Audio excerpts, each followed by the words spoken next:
Okay, welcome everybody to the Wellness Business Hub, crushing it in my biz case study. And I have Adrianna Stadnyk here today from the Fix & Co. And I am so happy to be talking to her because I've known her for a couple of years. She came to the Wellness Business Summit, gosh, maybe 2 or 3 years ago. I can't Probably even about remember three, now. at least 3 to 4 years ago. And Yeah. I'm so happy to see. Okay, 3 to 4 years ago. And I'm so happy to see how her business has evolved. I know you guys are going to enjoy this because she's out of the box. She's doing something sort of non-traditional, veering away from like the traditional sense of like what the RHN degree, I guess, is meant for. And we're going to dive into that. We're also going to dive into how she started her business and how she's growing it and how she keeps her sanity and all of that good stuff. So welcome to the Facebook Live. I'm so excited.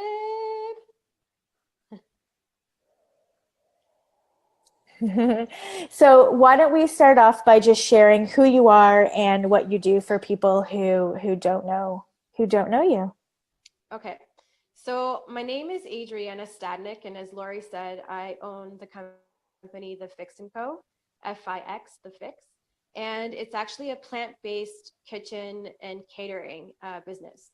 So what we do is we serve fresh cold pressed juices, salad bowls. We also do like soups and all kinds of healthy snacks. And it's all plant-based, it's all vegan and pretty much gluten-free. This company started about 2 years ago. So we have a storefront in the Long Branch area of Etobicoke. And we also do a lot of events, catering, and delivery throughout the GTA. So it's still moving along, and we're actually opening up our second location on Monday on King and Niagara between Bathurst and Strawn. So that's a pretty big deal for us because we didn't think we'd get this far so fast, but it's been exciting the first 2 years of business. That's amazing. So sorry, go ahead.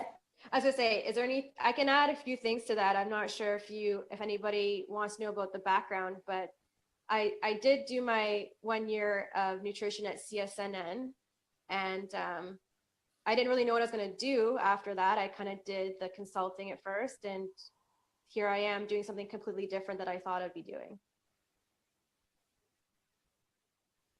So that's a really good lead in. So before we went live, we were chatting a little bit. So take us back to when you just finished your studies and sort of, you were saying how you were conflicted and you were saying how you weren't exactly sure what it was that you were going to do. Because I think a lot of people who are graduating are in that boat where they have this diploma, whether it's health coaching, personal training, and the idea of going the traditional route of seeing clients and doing protocols and programs just doesn't sit well with them. So why don't you share a little bit about what that journey looked like for you? Sure. So after school, I actually jumped right into consulting because I thought it was the right thing to do. And I think most people do, because when you go to nutrition school or any kind of schooling, when it comes to what we do, is that you just want to jump right into it. Consulting seems to be the only step, right? And it's hard to figure out your niche. And I think it takes a little bit of time to figure out where your passions lie within your field. So for me, I did consulting maybe for at least a couple of years. And then from there, I realized I was getting really burnt out and I couldn't keep up with it. I wasn't enjoying it that much. But I loved being in the kitchen and I loved creating recipes and I loved making recipes for other people. So when I started to get more into it, I could be in the kitchen all day long and be happy. But when I was in the office consulting people one-on-one and making menu plans for people and things like that, it wasn't suiting me at all for whatever reason. It just wasn't working for me. So that's where the Fix came in. I started this little company with my cousin, and we both love being in the kitchen. We both love being creative in the kitchen, and that was just our way of expressing our passion. So that was just how it came about. And so, what were the first couple of steps that you took to test this business out? Yeah, that's a really good question. So, especially in the food industry, or you usually have a brick and mortar or a kitchen that you work out of, because obviously you need somewhere to start. But not everybody has to find a kitchen or brick and mortar commercial space right off the bat. We actually started in our own kitchen. And what we did was we had our friends and family test out recipes. And then we started just basically doing taste testing around Toronto for free at different events, just anywhere, any connections we had, we'd use them. So we'd contact people, go to different events, do free taste testing, get people's contacts, email them, call them, and then basically show up on their doorstep with more juices or snacks or whatever it was we were serving that week. So that's pretty much how it started. We had a really simple menu to start, and it just kept growing from there. So what started off as just juice and just doing cold pressed juices with like 5 to 6 recipes. We now have, you know, like 10 juices we have on rotation, a bunch of smoothies, bunch of salads, and it just kept growing. So it started in our kitchen, and now we have 2 locations. So it can start really simple. It can start really, really small. And did you guys get a loan? Did you do a business plan? Share with me the behind the scenes of what the actual structure looked like, if you felt like you knew what you were doing, if you sort of just like flew by the seat of your pants, what did that actually look like? Yeah, I think we did have a business plan to start, but obviously that's evolved so much. Especially, it just changes so much. But yes, we had a business plan. We had a clear idea of what we wanted to be, what our brand was all about, what we wanted to do, what we wanted to provide. But at the same time, it's kind of like you're taking a leap of faith no matter what. So you start with one product, and then you end up with something completely different. And it's forever evolving, and it's still changing. So we had a business plan, and we actually didn't have a loan from the bank. We actually asked for help from our family, and we got loans from my mom, my dad, my grandparents, and that's how we got it started, plus our own personal savings. So it was kind of nice to basically start a brick and mortar business without having a bunch of debt with a bank, and having some support that was coming from our family versus having to go to a bank and depend on that. So that's what worked for us. I mean, we still need a bit of money to have that leeway to grow. And getting a loan isn't always easy from a bank, but for a small business. But I guess my opinion, I think Lori, you and I spoke about this once when we were talking about doing the mastermind. I didn't end up doing it, but I was talking to you about having the need for this money. And you said, don't worry, if you really need the money, it will come. It will come somehow. So whenever we're kind of like tight on money, I always have that in the back of my mind. And lo and behold, there's always some kind of option that we can find or that pops in. So we didn't really have, like I said, like we started off with just juice delivering to a few people, and we outgrew the space in the kitchen, and we finally knew it was time to look for a commercial space. And my family was super against it, but my cousin and I, who's my business partner, we both knew it was the right thing for us to do, and we just went for it, and we never looked back since then. So That's really interesting, and I want to touch on two things. So I know that a lot of people watching or who are going to watch this on the replay don't have a lot of money to sort of start their business, and yeah, going to family and friends and spouses is a really scary thing because it puts a lot of pressure on their shoulders to succeed and to make money and to repay it. yeah. So how did you deal with the pressure of knowing that you now like owe your family money? Yeah, it does hang over your head a little bit, but at the same time, it motivates you. And I think that um, if you I go back to like, do what you really believe in, and it makes you feel completely authentic to who you are. And doing that, no matter what you do, I don't think you can fail. Like no matter what, it's going to happen. So if you can really convince your family of that, and I think it can be easy to do that if you really believe in something, then that pressure kind of slips away. And yeah, that pressure is always there no matter what, but I think it's not a bad thing. I think it's just a motivator to keep you going. Um, and you don't want to feel guilty about it either. So hopefully you're getting it from a family member or friend or your spouse that doesn't hang it over your head. You know what I mean? Like you want to have that understanding with someone who's not going to bring it up all the time and be like, well, I lent you this or you owe me this. Like you need someone to back you who's going to be understanding and flexible as well. So if you have that person in your life, I think it should be a no-brainer to ask them versus going to a bank. You know what I mean? Because I think someone who supports you will want to support you any way they can.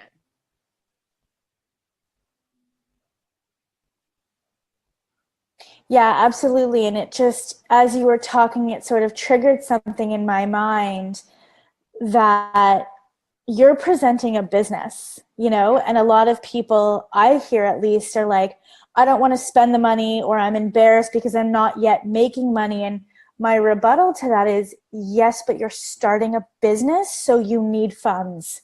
So it's a Yeah, for complete sure. mindset shift. And I'm so happy to hear that you guys, had a business plan, regardless of whether it was followed or not. You guys took the time to identify like what your brand was about, what products you wanted to create, and had a vision, even though I'm sure it's changed, Yeah. had a vision so that you could go and get your family's buy-in, right? Like you presented this vision and they bought into the vision. Yeah, definitely. And again, I think the point there is to start simple, start small, and just get it running with as little funds you can on your own. And once you get it kind of like up and running and going, and you can concretely show your family or friends some kind of evidence that it's going somewhere, then I think they'll feel more confident as well that you're doing this and it's not a joke, right? So can't just be like some kind of random idea. You have to be kind of ready to get it going and get it moving so that they see you're putting in the effort already, right? Yeah. So okay, so you had this, kitchen-based business. What were some of the strategies that you used to get the word out? So definitely a lot of reaching out to people you already know, because that's always useful, and working with people you already know, but also doing like some free events and a lot of taste testing. We did that. Um, Showing up to places that maybe you wouldn't normally show up or be comfortable showing up with, but you have to push yourself because you don't know who you'll meet, or just taking any opportunity that comes by to show up somewhere. So networking is always big in person, and being able to speak about your business on your own. We use social media quite a bit at first, and anybody who maybe had a name or an existing business that we can tie ourselves to and work with and partner up with, we did that as well. So what we did was we contacted places like Moksha Yoga, Lululemon, Kid and Ace. Like we worked with all kinds of other existing retailers or businesses where they had a good reputation, and we can kind of partner up with them and piggyback with them for events or taste testing or whatever. For a storefront though, it's weird because it's partly walk-in traffic, and then it's partly also word of Mm-hmm. mouth. So after you get that one customer in, then the word of mouth works, and we have a lot of people who come in just through word of mouth. So that takes obviously a bit more time, but I mean, we still have new customers walking in all the time at our store.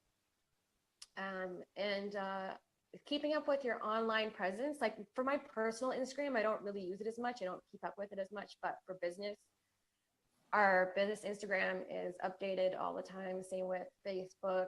We don't use Twitter as much, but we do as much as we can online. And again, working with influencers, bloggers, things like that. And we started an ambassadorship program where we basically provide them with free product and do events with them as long as they will in turn promote our product. So that has worked out as well because we're invited to a bunch more events because of that. And it just helps through word of mouth as well. So we do a lot of that. And so, what is your mentality now around the business versus when you started? Have you been able to see a shift in your own identity, confidence, being, I guess, a co-CEO or a co-founder of your company? Like, how do you think of yourself differently now than you did when you first started? For sure, a huge difference. Like my confidence is way different now than it was a few years ago before I started this. And I think it's because you're forced to be put in these certain situations that you have to deal with because you have no option but to deal with them. You don't have anybody necessarily coming to your rescue, right? So you got to troubleshoot and figure these things out on your own. The other thing is in the food industry, it's pretty cutthroat, or I guess what I'm trying to say is the failure rate is pretty high. So you have to get tough real fast. Most restaurants don't even make it through your first year. So you got to be tough. You have to grow thick skin. And it's a very male dominated industry as well. So when you're doing wholesale or working with other restaurants or cafes or whatever, anybody in the food industry, it's mostly male dominated. All your competition, mostly male dominated, right? So you have to get tough real fast so that you can basically not just stick up for yourself, but so people can also take you seriously as well, right?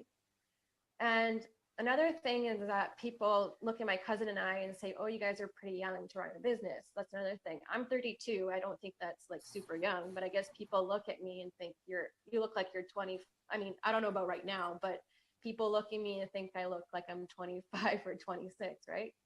So there's that ageism that kicks in as well. Like, I don't know if you're old enough to like run a business kind of thing. But as time goes on and you like grow your confidence, that definitely shows in your business and more, it just, and also because you believe in what you do, and I keep going back to this, but because you believe in what you do, every day you wake up with the confidence that even if shit hits the fan, it's going to be okay. Like no matter what, if shit gets tough, you're still Mm-hmm. going to get through it. It's not a big deal. You'll still show up to work the next day. So Yeah, and I think that's really, and I know for myself too, like I've seen my own evolution and I've definitely, claimed that sort of that title of CEO, and my identity has changed and my behaviors have changed. What are some of the strategies that you use in your personal life to help you maintain your sanity, and help you to structure your time so that it doesn't feel like you're always working? okay, so I think it actually took us a while to get to this point where you could let go a bit and put yourself um, first again, or make time for yourself, and so that you have sanity. But it took about a year and a half to get there for me after starting this business. So now I do Mm-hmm. yoga 3-4 times a week, and I also do CrossFit once a week. So that really helps, is doing something physically active. We also hired some staff because before it was just my cousin and I doing everything from the front end to the back end, events like catering, like literally everything. And it's great because you're trying to save money at first, but Mm-hmm. it can really burn you out. So we've learned the hard way that you have to find reliable and good people to work with so that it takes the load off your back. And even if that means that you're paying yourself a little less each week, I'd rather pay myself less each Yes. week to help the business grow and get it going and not have burnout. And if I have burnout within the first few years of business, it's over. I'm not going to be able to do this much longer. So I feel healthier now. I feel much better now than I did, when we first started, because I wasn't taking care of myself. But yeah, I think some of those things have really helped. And, getting good sleep, like I live with my boyfriend. There's some nights where I actually will sleep on my own in a different room just to make sure I get thorough sleep. I'm a light sleeper. So anything that works as far as getting good sleep goes, I do it. and trying to eat as well as possible, even though I work my business is to feed people a healthy food. Sometimes I just don't want to eat my food because I'm around it all the time. So when I get home, I Mm-hmm. have to cook again. And so the trick is to, even when I'm home, try to find healthy options and keep my immunity levels up. So it's a whole combination of things, but it did take me about a year and a half to get here and to be mentally and physically like like healthier to keep going. Um, and now that we're opening up a second location, I'm glad I have these little things in place, because if we kept going at this rate with another location, I think it'd be way worse. And I wouldn't be able to keep up. So I think the timing of putting these things in place now has been very, very helpful for me. I have to say, I'm super impressed that it only took you a year and a half. We had a conversation in the Wellness Business Academy Facebook group where I was like, hold out till year 3. Just keep going like till year 3, because there's a tipping point, at least I found, and the people that I've spoken to. So it's amazing that, I guess too, yours is very physical because you're physically creating product and you're talking to people all the time and you're like on your feet and stuff. So I imagine that the physicality of what you need to do is much more than like, I sit on my ass all day, you know, and I talk to people on the internet. So it's amazing that you recognize that already, and were able to give yourself that time in like just a short year and a half. That I think is something to be really proud of. Well, thank you. And it's funny that you mentioned that Facebook post, because, you know, Samantha Gladish, obviously, the holistic wellness nutritionist, she's actually my neighbor, believe it or not. And once in a while, I talk to her, and I was saying, I saw this post that you posted about just hit the 3-year mark. And even though we've accomplished a lot in the 2 years, I still feel like there's a lot of bumps and things to figure, you know, like to get through. And there's a lot of things to figure out. And I'm just like, I can't wait to get to the 3-year mark. And I know we're going to do it, but I just can't wait to get there, because I think it'll be even smoother, or I think it'll be even easier. So yeah, but at the same time, because it is very physical and we were in the kitchen, I was working 12 to 14-hour days. And the breaks were short, and sometimes missing meals and missing time with family and friends and my boyfriend. So yeah, it's a short year and a half, but it was really long days. And I mean, you just keep going, because that's the only thing you can do, right? And this is actually a really good question. How do you respond to friends or family that say you're so busy all the time, or you should take a day off, or you work so hard? What's your response to that? That's a good question. I actually am definitely not as social as I used to be, but I'm perfectly comfortable with that. I'm okay with that. So if I don't show up sometimes, I luckily have good friends who've never given me the guilt trip for not showing up. They're pretty understanding, but I think that's because they've seen how much change I've gone through in the past few years. But at the same time, I think you just have to be comfortable with yourself to say, I'm cool with staying in tonight. I'm burnt out, or I have work to do, or I'm not going to the cottage this weekend. Like, that's my thing. Like in the summertime, I love getting away every weekend. But I'm okay with actually being at work on weekends, because if I have to be, because I enjoy it. That's the thing. Like, I actually enjoy being at work. So even though it's work, it's like, it doesn't always feel like it. So it makes it much easier for me, at least. Yeah, totally. And I asked that question because I was at a restaurant on Sunday night. My friend came in from LA, and she had just finished running a workshop all weekend.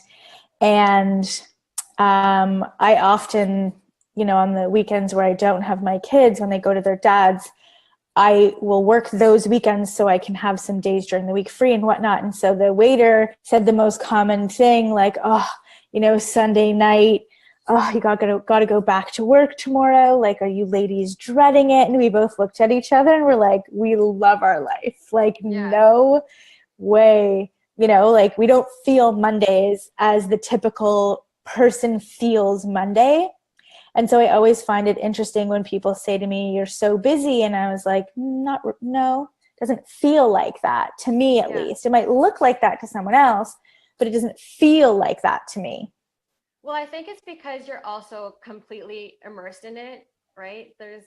I mean, when you run your own business, you're talking about all the time. You socialize with people who are involved with it, maybe, or you choose to hang out with people who support you. So, I mean, I think it just, because you're so immersed in it, I mean, you have to accept that pretty much every day of your life, you're going to be doing something to better yourself or your business. So to keep it running, right? So every single day, Mm, whether it's just an hour or two, yeah.